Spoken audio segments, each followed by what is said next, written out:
Okay, game. Tikman natin to. Pasalubong from Austria. Oh, parang pang snack to eh. Mukhang sausage. Chicken flavor. Tikman natin. 3 point something euro daw yung pack na yun. 4 na ganito lang.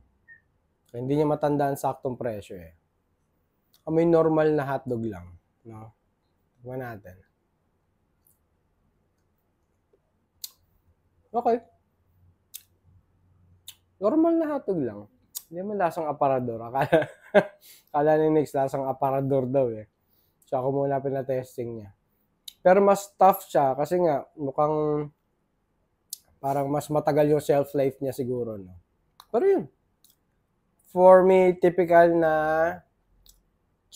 chicken na hotdog or sausage. So natikman na ni Nix, agree siya na yung usual talagang lasa. Pero